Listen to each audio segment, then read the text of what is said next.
Okay, problem number 8. This one I had worked out already, and I'm redoing it because I lost it. But it's shown here already. Here we have some kind of water mixture with a chemical flowing into our lake, and then it gets mixed around, and then it flows out. Initially, we have 1 million gallons of water that's in the pond, and we have water coming into the lake that contains a chemical, and the water coming in has 0.01 grams of chemical per gallon. 0.01 grams per gallon. And it flows in at 300 gallons per minute.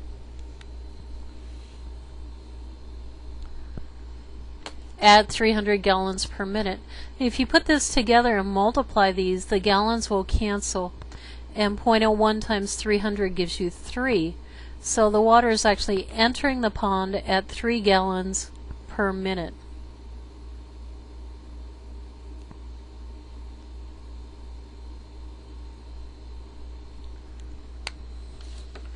And then it gets mixed around, and then water goes out at the same rate. Water flows out at the same rate. So it flows out at 300 gallons per minute.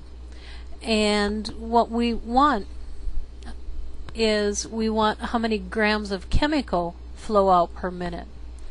So the question is, how many grams of chemical are in the lake at any time? And that's what we're going to define A of t to be. A of t is the amount of chemical in the lake at time t. So the amount of chemical in the lake divided by how many gallons of water are in the lake. And the pond initially contains 1 million gallons. Every minute 300 gallons enter, and every minute 300 gallons leave. So because the rate in and the rate out are the same, the lake will always have 1 million gallons of water in it. So you have A grams of chemical in the lake at any time per 1 million gallons. And that flows out at 300 gallons per minute. If you multiply these, the zeros here will cancel with 2 of the zeros here to leave you with 3A over, let's see, 2 of the zeros cancel, and this should give me 10,000. So let me fix that. That should be a 10,000 instead of 1,000. Only 2 of the zeros cancel.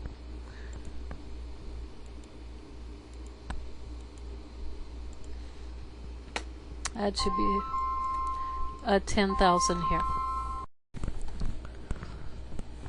Okay, so the amount of chemical flowing out of the pond would be 3A over 10,000 gallons per grams per minute.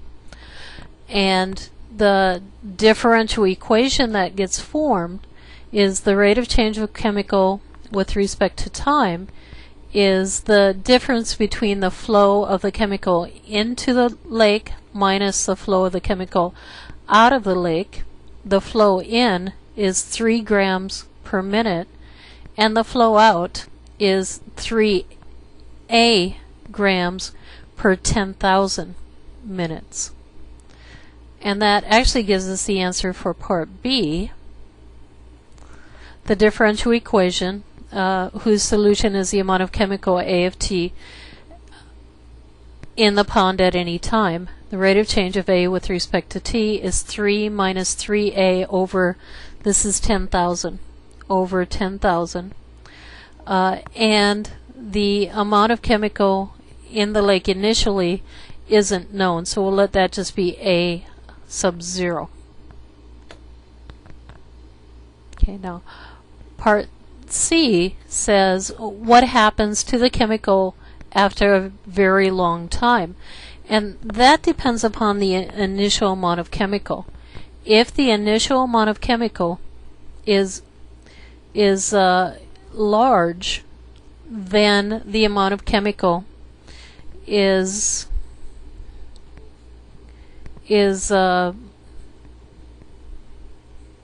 going to be increasing and will overtake the lake. Here, rate of change with respect to time is 3 minus 3a over 10,000. If you set this rate of change equal to 0, it says, and solve by bringing this 3a over 10,000 to the right side, and then by multiplying by 10,000 over 3, you get a is equal to 10,000. So when a is 10,000 grams, the amount of chemical in the lake is constant. If this slope is positive, then the amount of chemical is increasing. And if the amount of chemical is increasing, then then A has to be less than 10,000. So this isn't right.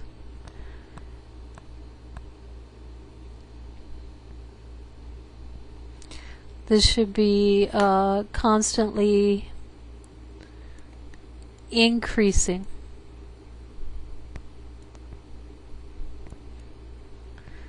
If A is less than, on the right side you're going to get 10,000, the 3's will cancel out, then your slope is going to be positive and the amount of chemical is going to keep increasing in the lake until the lake becomes saturated with chemical. So if the initial amount of chemical is greater than 10,000 grams, then the amount will be consistently decreasing in the lake.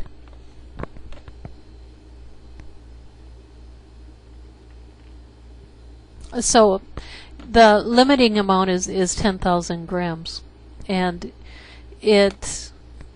what happens to the pond after a long time does depend upon the amount that was present initially. A small amount of chemical initially, and then adding 0.1 grams per gallon into the lake is going to cause the lake to become saturated with chemical. But a larger amount of chemical and then water containing less grams per gallon will cause the lake to become less saturated with chemical. Okay. On number 9, we have a problem